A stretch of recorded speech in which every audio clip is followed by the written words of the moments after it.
Salve, salve, galera! Mais um tema aqui é distância e eu trouxe esse tema porque vai falar um pouquinho até da nossa situação atual, né, de reclusão e o ensino à distância. Mas esse tema especificamente é um tema é, tratando sobre a educação domiciliar, tá? Tema super atual, que no ano de 2019 o atual presidente Jair Bolsonaro propôs um projeto de lei para autorização desse ensino domiciliar, tá bem? Eu quero que vocês se atentem que vocês vão receber uma proposta que terá a possibilidade da elaboração da redação estilo estadual, Unesp, FUVEST, enfim, e estilo Enem. Qual que você vai fazer? O tema estilo Enem, tá bom? E qual é o tema propriamente dito? Outra forma de educar como alternativa para a escolarização tradicional de crianças e jovens. As palavras-chave, então, eu tenho que falar que é uma outra forma, né? Educar, alternativa, escolarização tradicional, crianças e jovens, tá bem? Então, vamos começar com a leitura dos textos motivadores, dessa versão 4, textos motivadores, com as palavras ressaltadas, e a gente vai partir para a discussão em seguida. Bora lá! A educação domiciliar é uma modalidade de ensino em que os pais ou tutores responsáveis assumem o papel de professores do ensino dos filhos. Assim, o processo de aprendizagem dessas crianças é feita fora da escola. O projeto de lei assinado nesta quinta-feira do ano passado, tá? Altera a lei número 8.069 de julho de 90, que dispõe sobre o Estatuto da Criança e do Adolescente, e altera a lei 9.394, que dispõe, que foi desenvolvida em 96. Essas leis, né, elas estabelecem as diretrizes e bases da educação nacional. A medida pretende trazer os requisitos mínimos para que os pais ou responsáveis legais deverão cumprir para exercer essa opção, como explica Pedro Holanda, secretário adjunto da Secretaria Nacional da Família do Ministério da Mulher, da Família e dos Direitos Humanos. O fenômeno homeschooling, ou seja, educação domiciliar, é realidade no Brasil. Há famílias que optam por educar seus filhos em casa. No entanto, não há lei que estabeleça quais são as diretrizes básicas para que esse projeto seja exercido, destaca.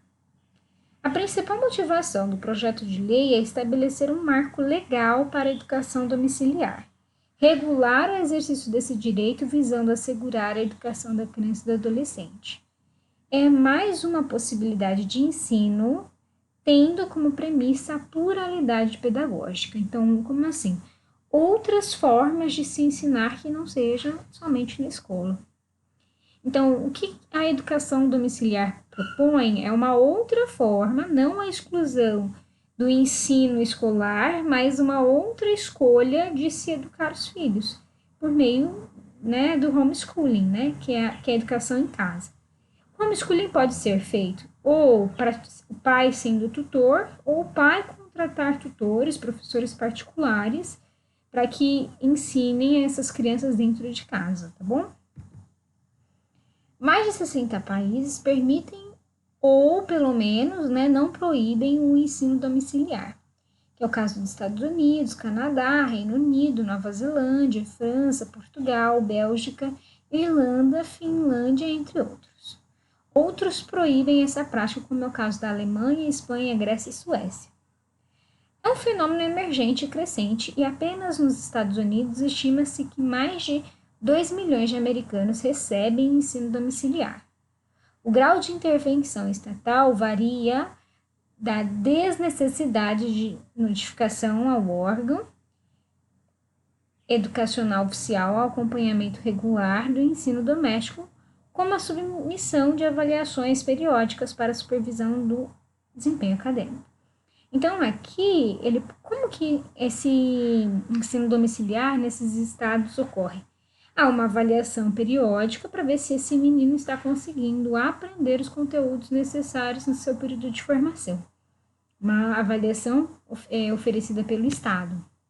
No Brasil, apesar de não haver legislação permissiva, estima-se que cerca de 7 mil famílias e 15 mil crianças e adolescentes praticavam ensino domiciliar em 2018. Isso significa que ele já acontece mesmo não sendo autorizado dentro da legislação, certo?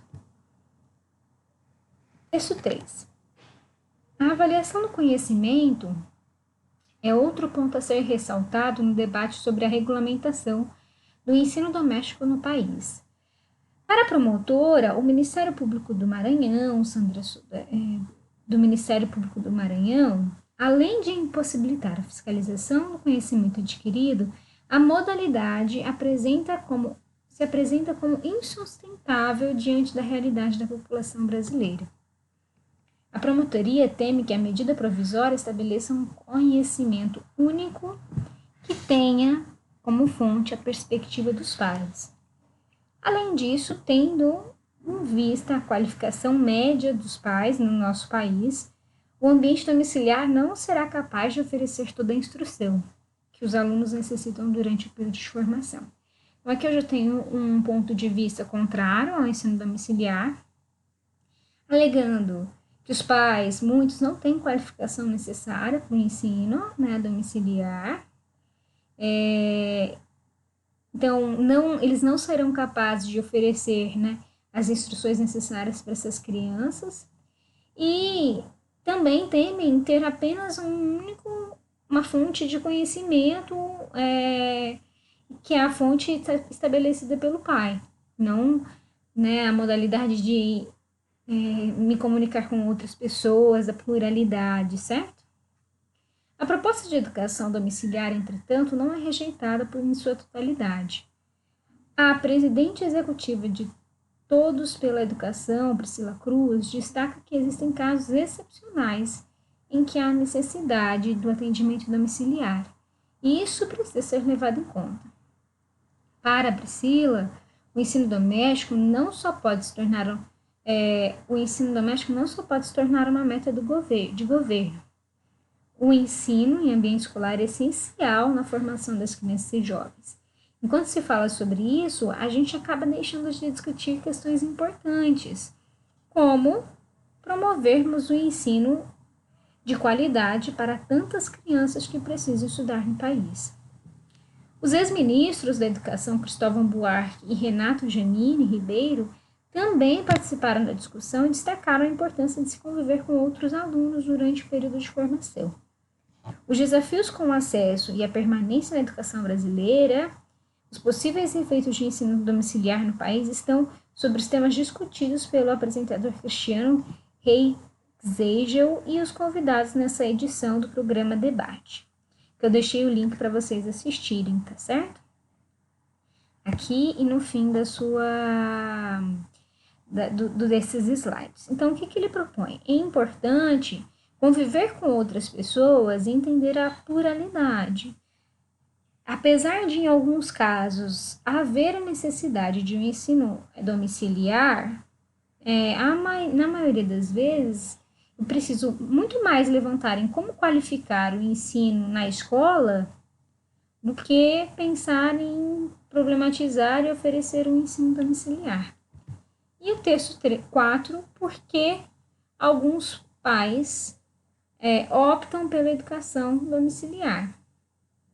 As razões que levam algumas famílias a adotarem esse modelo de ensino são diversas. A motivação pode ser benefícios oferecidos pelo ensino doméstico ou a insatisfação com a instituição educacional, entre várias outras, Então vamos lá, há famílias que acreditam que no ambiente escolar o estudante é exposto a má influências e manipulações. Alguns pais julgam que as instituições de ensino são de má qualidade e os educadores são mal formados. Em alguns casos, a criança ou jovem possui necessidades específicas que dificilmente são bem direcionadas na escola. Outros pais enxergam a educação domiciliar como forma de estabelecer um vínculo familiar e proporcionar um ambiente mais estimulante. E algumas famílias discordam da metodologia do ensino, que costuma ser adotada nas instituições educacionais. Bom, o que eu quero que vocês entendam? Eu não venho aqui nem defender, muito menos levantar a bandeira do ensino escolar, né? Eu vou trazer os dois lados para vocês e vocês, enxergando esses dois lados, precisam desenvolver um senso crítico para saber escolher. Tá certo? Se você é a favor do ensino domiciliar também como uma ferramenta a mais de ensino, não a exclusão do ensino escolar, tá bem? Ou se você não é a favor. Então, eu vou trazer os dois pontos para que vocês entendam. Primeiro passo é vocês entenderem o que esse projeto de lei propõe. Esse projeto de lei vem do governo Bolsonaro como uma iniciativa de oferecer outro recurso de educação, que é a educação domiciliar. E aí, dentro desse projeto de lei, ele fala como isso aconteceria, né? Então, aconteceria avaliações anuais, né, gestadas pelo Ministério da Educação. Então, olha, sigam a setinha, teria avaliação anual listada pelo MEC. Esse aluno, ele precisa comparecer a essa avaliação anual para saber qual o nível que ele conseguiu, o tanto que ele conseguiu aprender em casa é suficiente. Mas eu preciso de outros pré-requisitos, né? Então, eu preciso, além de todas essas documentações obrigatórias, eu preciso de certidões criminais, carteirinha de vacinação, tenho que estar com uma caderneta de vacinação em dia, tem que ter um planejamento pedagógico individual, certo? Então, tem todo uma proposta ali dentro, né, que realmente efetive que esse aluno vai ter uma educação adequada. Eu tenho que comprovar, né, como esse ensino vai ser gerido dentro da escola não, da casa. Então, tem muitos parâmetros que eu deixo aqui para você fazer a leitura. E aí, o que mais especificamente o ensino domiciliar garante? Ele vai garantir aos pais a liberdade, né, de optar entre a educação escolar e domiciliar, vai exigir o cadastro obrigatório dos estudantes numa plataforma do MEC. O MEC avaliará, né, e aprovará esses cadastros. Para se cadastrar no MEC, vai precisar de certidão de antecedentes criminais, vacinação. Haverá a prova anual, né? Se as crianças forem reprovadas por 2 anos seguidos ou 3 anos não consecutivos, os pais perderão o direito da educação domiciliar. É necessário que os responsáveis ou pais criem um plano pedagógico individual e mantenham um registro periódico, né, das atividades pedagógicas na própria estrutura do MEC, certo? Então, ele é todo embasado em algumas regras, tá bom? Vamos lá. Quais são os prós do ensino domiciliar? Então, quando a gente fala, né, quando se discute muito sobre a ausência da educação dos pais, quando eu falo de ensino domiciliar, eu estou falando de uma participação efetiva da família, sendo que a educação é direito de todos. Então, a família como tutor, o pai ou a mãe como tutora, né, eu tenho a participação real dessa família, né. Os pais que não concordam com o sistema de educação atual, eles enxergam uma possibilidade de uma educação mais produtiva dentro da casa. Então, eles entendem que o nível de educação é um nível frágil, eu tenho muito mais recursos para oferecer ao meu filho, então eu decido abranger e mantê-lo em casa, dentro do ensino, dentro de casa. Dar a oportunidade para uma outra forma de educar, né, que não só o escolar. Poder gerenciar o aprendizado dos filhos nesse controle, até para saber será que ele está aprendendo é adequado ou não para a faixa etária, né? baixa qualidade do ensino ofertado nas escolas, por isso uma educação mais qualificada e personalizada dentro de casa e fora da escola. Questões relacionadas à fé, à crença, à religião familiar. Não colocar o seu filho numa situação, num ambiente de violência, que a gente entende que hoje o ensino público ele é violento. O ambiente da escola pública é violento e de bullying. E ir contra essa massificação escolar, o excesso de alunos dentro de uma sala de aula, né? A falta de habilidade ou formação do professor, né? Então, todos esses são os prós daqueles que defendem o ensino domiciliar e familiar, no caso, né? Que eles entendem que, efetivamente, o ensino domiciliar tem muito mais qualidade, não vem para retirar o ensino escolar, né?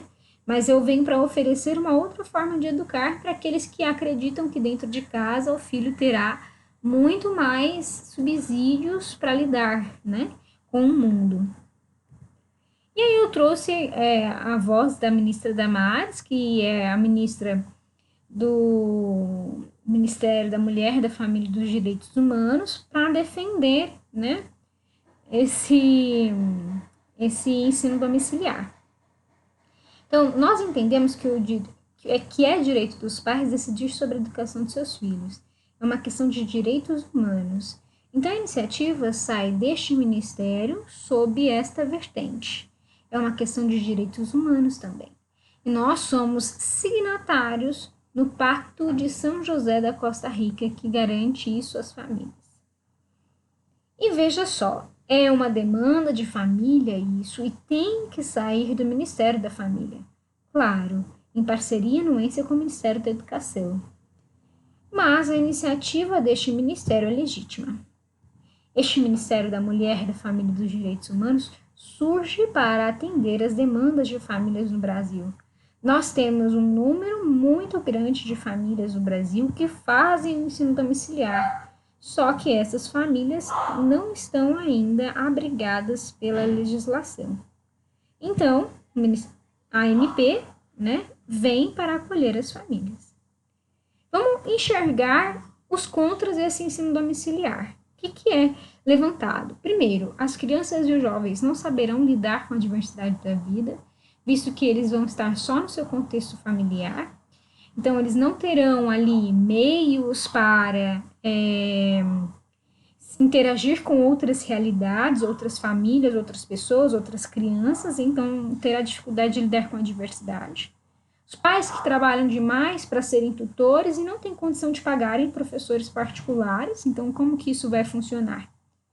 E já que o Estado nega os direitos básicos como educação de qualidade, saúde, quem garante que o Estado não se sentirá desobrigado a cumprir suas funções educacionais quando se colocar em prática o ensino domiciliar? Então, já que ele quase pouco destina em infraestrutura, formação de professor, cuidado com a educação, quem garante com a aprovação desse novo projeto de lei, dessa PL, ele não vai deixar de cumprir com as suas funções educacionais? Acredita, então, que é uma forma de transferir uma função do Estado para o cidadão, sendo que a função do Estado é oferecer educação de qualidade, educar, né, no sentido de escolarizar. Pode agravar ainda mais o problema de evasão escolar nessa alegação. Quem vai garantir essa fiscalização de que o ensino realmente está acontecendo, né, dentro de casa? Vai dificultar até a identificação de abusos intrafamiliares, que é um tema até que a gente já discutiu na aula passada, certo? E eu trouxe duas vozes que defendem a manutenção do ensino escolar e não do ensino domiciliar.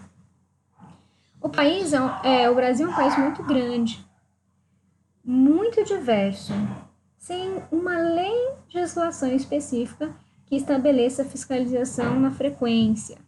Receio que vamos ter grandes problemas de evasão escolar. O Brasil já tem um dos maiores taxas de evasão. Sem uma regulamentação congressual detalhada, essas avaliações pedagógicas e de socialização, teremos evasão escolar travestida de ensino domiciliar. Então, o ministro do Supremo Tribunal Federal vem dizer aqui, é possível que aumente a evasão escolar com a justificativa de ensino domiciliar. E a nova escola trouxe, nada justifica um debate tão grande sobre a educação domiciliar num país com 70 milhões de famílias. Ainda mais quando lembramos que a esmagadora maioria dessas pessoas não tem condição de transformar a sala da casa em uma sala de aula, seja por renda, por tempo ou formação. Então, você precisa ter um norte nessa estrutura. Seja na defesa do ensino domiciliar, como uma outra forma de ensino, seja contra. Desenvolvam um senso crítico. Trouxe para vocês alguns links de vídeos que tratam desses dois lados, né? Não quero que vocês se basem num único ponto de vista, e alguns links de sites também que tratam sobre isso, até esse site aqui sobre a ANED, né, que é o site específico sobre educação domiciliar no Brasil, tá bom? Façam uma ótima produção, mantenham o foco, estou corrigindo, vocês vão receber todas as redações certinha, gracinha, bonitinha, e qualquer dúvida estou à disposição de vocês, meus amores. Um beijo!